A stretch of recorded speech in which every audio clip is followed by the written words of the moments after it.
dire deux mots pour le festival. Bienvenue à cette conférence de presse. Je suis très heureux d'avoir Anne Parker comme invité d'honneur, parce que pour nous, au festival, ça représente un peu ce qu'on veut montrer, c'est-à-dire du cinéma d'auteur, c'est-à-dire des réalisateurs qui ont un regard sur le cinéma, qui ont un regard sur le monde, qui ont des choses à dire, et puis à la fois qui arrivent à être populaires et accessibles à tous. Et donc, je pense que c'est un petit peu à l'image du festival et de notre programmation. Donc voilà, je voulais remercier, thank you, Mr. Sir. Et je vais, donc je vous rappelle, à 16h, at 4 p.m. we have cinema lessons from Anne Parker. So we are welcome, of course. It's in Flagey 4, the big one. And so it's your turn if you have questions.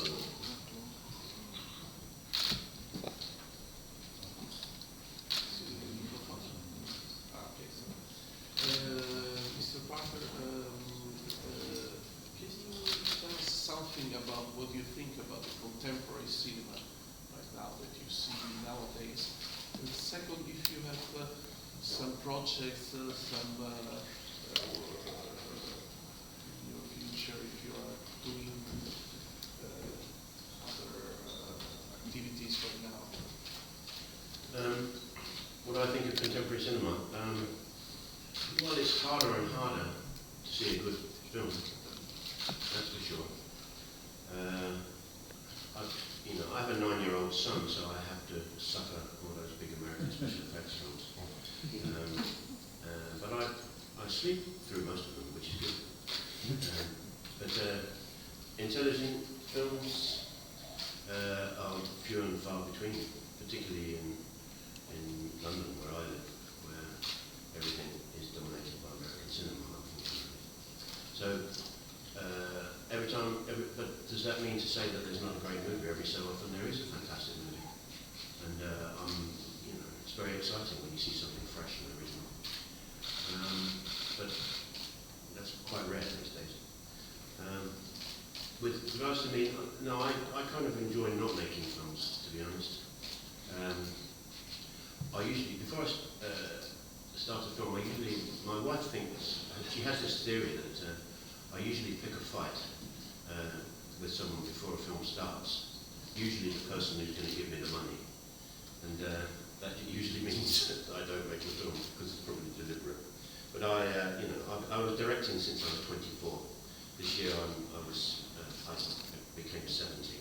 So I'm quite happy to be a 70-year-old who's not going to make a film set. The thing about films is, as you know, it's a very physically very hard job. In America you work a 12-hour day. That's a 12-hour shooting day. So for a director, it's a 14 or 15-hour day. We have to film 6 days a week, and you do that continually for 3 months, and you do it living in some horrible holiday inn in the middle of nowhere. So it's not an entirely enjoyable profession. So I quite like being at home with a more civilized life. I don't know if this answers the question, but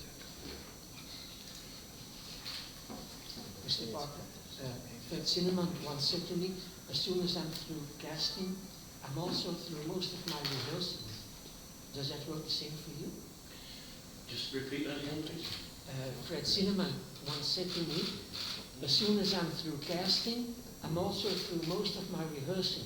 Yeah. Does that work the same for you? That's very interesting. A friend was a very good friend of mine. He was my mentor. So anything that he says has to be correct. I think what he's saying is that it's really important getting the cast. If you get the casting right, you're probably going to get the film right. If you get the casting wrong, you'll probably make a bad film. Because no director in the world can drag a performance from an actor that's not already there. In other words, it's you can't manufacture. But maybe you can with, say, children. If you're working with children, you could probably manufacture a performance. But with adult actors, the better the actor, obviously, the more likelihood you are of getting a good film. And what I think Fred was saying was that Fred liked working with very, very accomplished actors, as did David Lean. David Lean was not the kind of director to give lots of instructions, and Fred wasn't either. is very much like if you chose the actor correctly, and they will. If you've got Paul Schofield, you're going to get a great performance. You don't have to do much as a director, actually. So I think that's probably, I don't know, I can't quite interpret what he said, but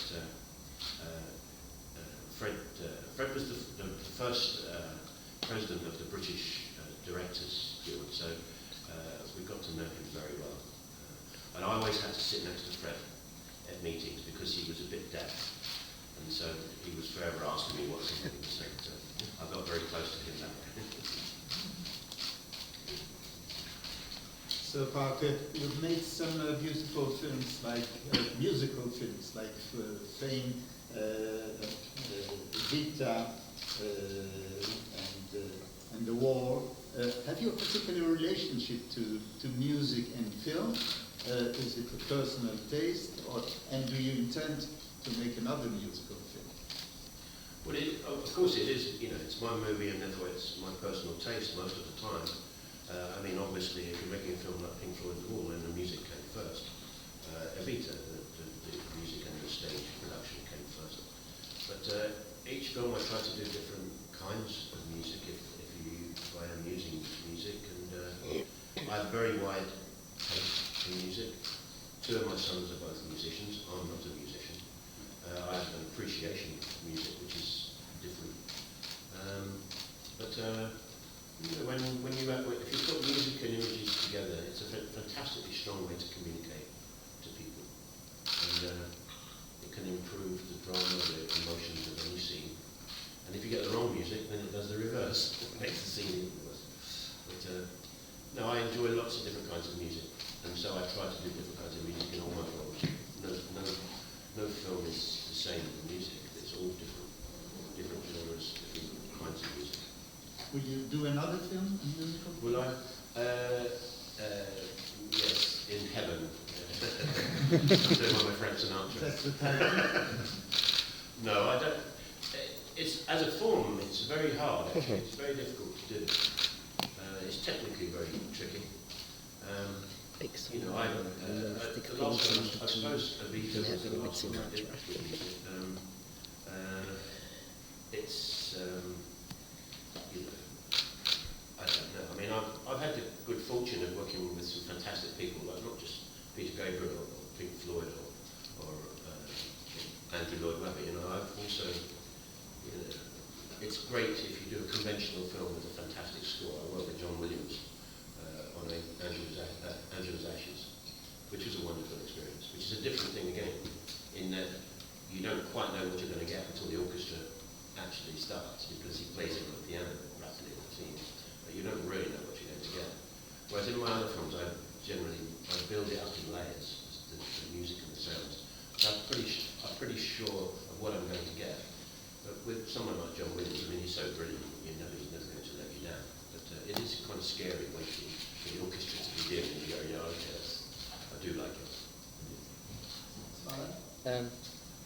And the general audience, they don't like mostly open endings at the movies. You did that with Birdie and Shoot the Moon. Was that in the script, or did you prefer to make open endings? Birdie, it's conclusive in, I suppose, that Birdie, in that he lives. No, I think that's it's actually a good question. I don't know if I'm consciously. There is, the American theory is that you do not leave the audience dissatisfied at the end. The European argument, philosophy, is that they don't care what the audience thinks anyway. So it's kind of irrelevant. Because it makes you think at the end, what could have happened. It allows the audience to contribute to the ending, so open endings are mysterious. I don't consciously do it. If the story takes you to a certain conclusion, then you will conclude it. The truth is that a lot of filmmakers don't know how to finish the film, so that they let you finish it in your head. But the American cinema is a little more demanding, in that they want the audience absolutely to know how it concluded, because they don't want a dissatisfied audience, because they like to cross the T's and dot the I's, as we say in English. So Alan, do you think that the European cinema is getting enough financial and creative support to foster new talent, new directors, and bring projects to fruition? No. I have been answering this question for 25 years. There's never been enough. Cinema is dominated by the American machine. And European cinema, European filmmakers have a hard job getting their films made. They've had a hard job for 25 years, maybe longer. I mean, I've been doing it for 35 years, and it was a nightmare when I started. And it's still a nightmare to try and raise the money to make films. Without European support, without government support, the European cinema will die, that's the truth. Is there enough? It depends. The answer is the audience. Enough means how many movies? From my own British point of view, do you want to see another film by Ken Loach, another film by Mike Leigh? I would like to see a few more films by younger filmmakers. But only so many films can be made. And unfortunately, it's the one art form that actually costs a huge amount of money. And therefore, it doesn't go far. A lot of money can only make a few films. And every country has the same problem. When there are other priorities in life, like schools or hospitals, it's a hard argument to ask for money for films. What do you think about digital cameras? Have you already worked with it? Are you interested in working with professional digital cameras? Digital? Yes. Digital B-film, okay. It's democratized, the whole thing, because it's easy now for everyone to make a movie, in so much as when I started, film was very expensive, camera was very complicated, and now anyone can buy a digital camera and anyone can edit it on their computer. And if they want, they can show it on YouTube. Unfortunately, you don't get paid, which is a bit of a disadvantage. But I think that aesthetically, I still prefer film, but from the point of view of convenience, you cannot argue with digital because these advantages are here. Certainly with regards to things like editing, it is so much easier than with physical things. When you think of how physical editing film never changed for like 80 years. It's really very crude, unbelievably crude. And it's amazing that you've got such a sophisticated product, really, if you look at certain films, how beautifully they are edited on film. Now, with digital, at the touch of a button, you can achieve all of that. But I'm all for it, personally. Do I like the look of it? I think still it doesn't look quite right. But I think it ultimately they'll end up improving it so much it'll look like film 100 years ago. Sir, you once said you will direct a remake of The Blue Angel with Madonna. Have you news?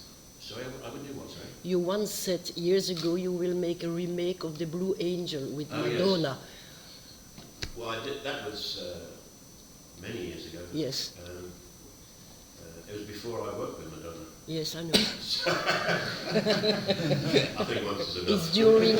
It's during Angel Art, I think you said that. Yeah, the producer was Diane Keaton, actually, the actress. And the idea was to remake it, with Madonna and De Niro. That was good 20 odd years ago, 25 years ago maybe. And it was quite a good idea, I thought. But they wrote a script which was not very good. Okay. And then they lost interest. Okay. Madonna lost interest. But it would have been an interesting project. But it didn't get any further than that. Never made. Okay. It was never made. No. Okay. Thank you. Parker, in some of your movies, we see other movies from you, like in The Commitments in the Video Store, we see Birdie, Angel Heart, Midnight Express, and Shoot the Moon, we see a poster on the wall from The Wall. Yeah. Why did you do that? And then second question, you chose Madonna, or I think you chose her, for Evita, but Meryl Streep was also in the running for that part. Don't you have any regrets now? Because she proved that Mamma Mia she could sing as well. Yeah. The self-referential thing is just vanity, really.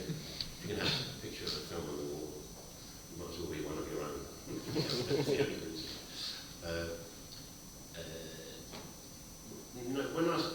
thing is, when I was first asked to make Evita, was after Fame. And I said no, because I didn't want to do another film with music. And then 25 years went by, and 25 years they tried to make Evita.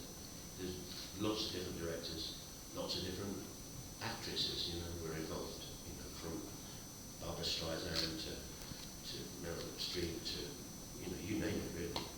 When I was, then I came back to the project 25 years later.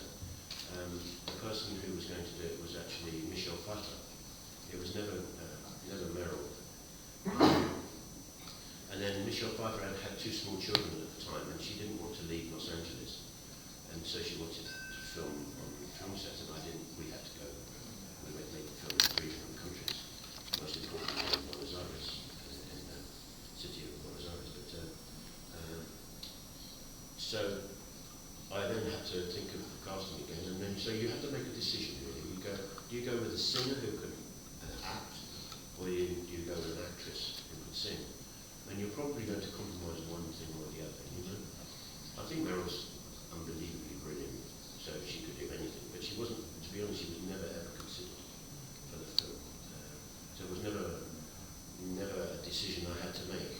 I got this 4-page letter from Madonna saying that she's the only person in the world who could do it. So, believed her.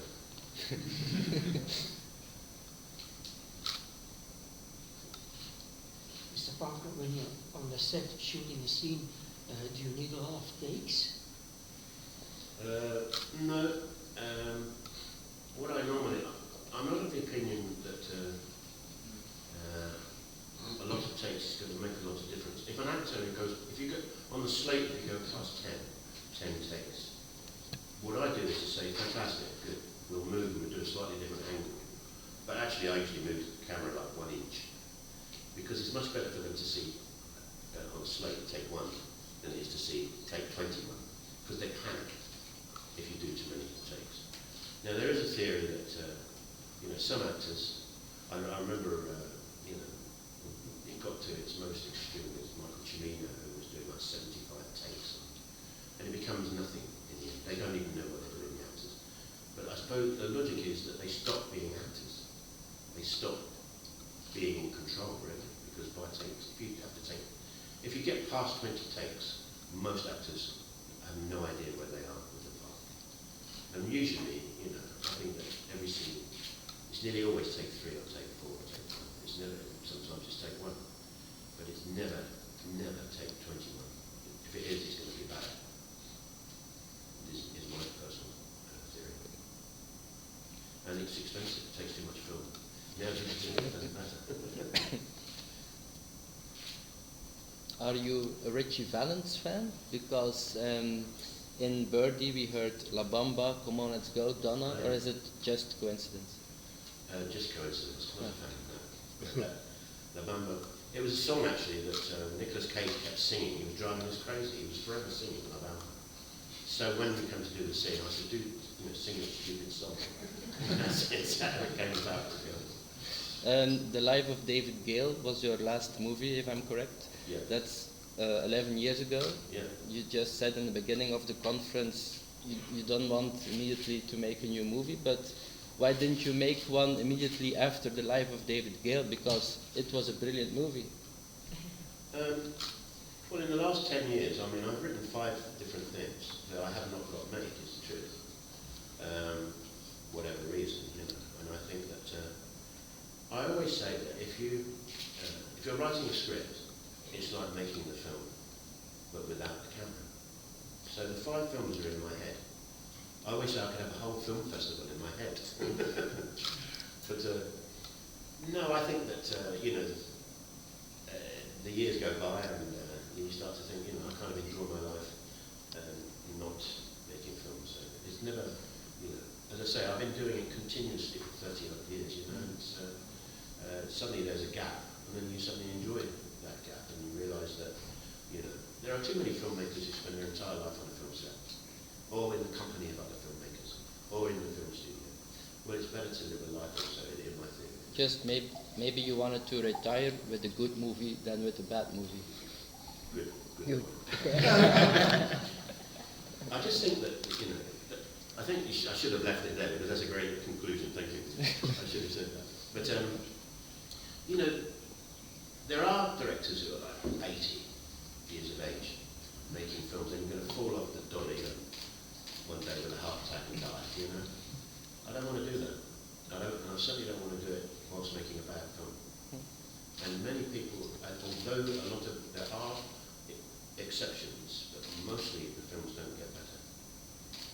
And I think there's usually that golden days of any director. I really truly believe it's a young person's job because it's so physically difficult. And you have to be sure that, you know, the enthusiasm, the creative enthusiasm that you have the very first moment that you decide that you want to do this subject. And then you go through the whole period of writing the script and through the whole period of making the film. Excuse me. And the whole thing of, you know, all of you know the kind of work we have to do with regards to talking to the press in, you know, dozens of different countries. And you've still got to retain the same enthusiasm that you had the very first day. And sometimes that's a 2-year cycle, you know. That's very hard in life to be that enthusiastic about anything for that long. And you know, and I think it takes a lot out of you really. And I've made 14 feature films, every one of which I'm very proud of. I'm not embarrassed by any single film I've ever made, and so I quite like that. There's a completion of the circle.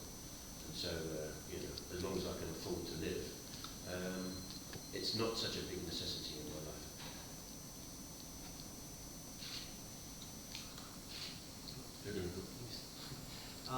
You worked also for television. Is it something that you considered over the years, and especially now that British TV series are quite successful and they have achieved some kind of cinema level as well? Is it something that was interesting to you?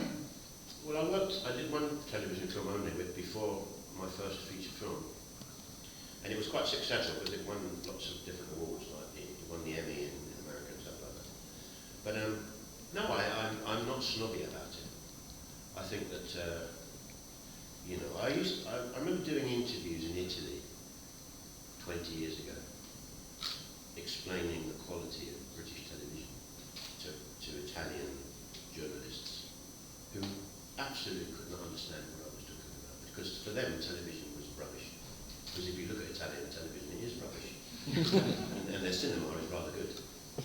But, and you know, we've always had a fantastic history of very good television. And some remarkable work is done. So I'm not snobby in that regard. In the United States, you could argue that the very best work is being done on HBO rather than in the cinema, with regard, because that's now the new place where you have to go if you have a subject, you know, if you have something to say, whether it be intellectual or political, then you're more likely to get it made on HBO than you are with Warner Brothers. You know, although they probably own HBO, don't they? Yes. But so I'm not snobby about it. It's just that I was asked by a discussion the other day by a journalist, you know, because I always feel like, you know, I was not forced to retire from film. I just decided that I didn't want to make film. And I went to the Parliament, British Parliament, and I was confronted by a famous politician. And he said, "Alan, why don't you make another film?" And all I could say is, I prefer to go to the pub. Which is not a really good answer, but it's the truth. You mentioned that you had 5 things you were working on. For every film you made, how many things did you go through? And when did you know you were actually going to make a particular film? Yeah, very good question, because actually I've had, over the years, a pretty good strike rate. I normally made the film that I was developing. People used to say to me, for instance, do you have that script in the drawer gathering dust that you always would like to make one day, you know? And I never did, is the truth. I kind of made almost everything that I developed. It's only in recent years, when I become somewhat jaded, I should imagine, where it's by the subject. But normally, I don't. I mean, some directors are pretty good. You know, they usually have a few balls in the air, because chances are it's not going to happen, not because it's not any good, because the people are not going to give you that money. I mean, getting the money to make a movie is the most difficult and most demeaning process that you have to go through. And as I say, it's a very expensive art form. So a lot of directors have more than one project going for that very reason. I never did, to be honest. And even now with those subjects, I left behind the subject that, in order to start a new one. And I don't know that and once your initial enthusiasm for it, you write it, really think you see every frame in your head. And then, you've got to raise $10, $20 million. That's a relatively small film in American sense, And it's hard to be able to raise that kind of money. And then at the end of that cycle of, going around with your cap like a beggar for the money, and say you don't make the film, then you leave it. I just leave it. It seems to me that it was done in my head and it will stay in my head. Because it's a very demeaning process, asking for money for film. On va devoir arrêter là la conférence de presse. On fait signe. Encore une question peut-être, quelqu'un qui n'a pas encore posé de question, et puis on dirait. Voilà. About your enthusiasm, have you ever thought of Belgium in your career? I mean, in terms of actresses or making film in Belgium, what represents Belgium to you? Well, it's a very good question. I think that if you look at Pink Floyd The Wall, and I stole 20 images from Magritte, for instance. It's a very good question. I saw the Irish film in Bruges, and I thought, what a fantastic place to make a movie. But it would have to be an Irish film, not a Belgian film. What Belgium means to me. I'll tell you what Belgium means to me. I have a £100 bet that they're going to win the World Cup. Someone said to me, how many Belgian filmmakers do you know? I said, not really, I don't really know any. I mean, I know their names, but I don't know them. But I can name at least six members of the Belgian football team. Because they all play in England, is the reason. Merci Alan Parker. Thank you.